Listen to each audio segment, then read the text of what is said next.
உங்கள் புழைக்கடை தோட்டத்து வாவியுள் செங்கழு நீர்வாய் நெகிழ்ந்து ஆம்பல்வாய் கூம்பினான்.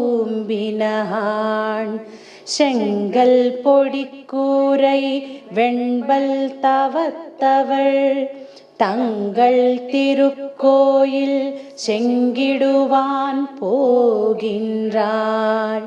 எங்களை முன்னம் எழுப்புவான் வாய் பேசும் நங்காய் எழுந்திராய் நாடாதாய் நாவுடையாய் செங்கொடு செக்கர்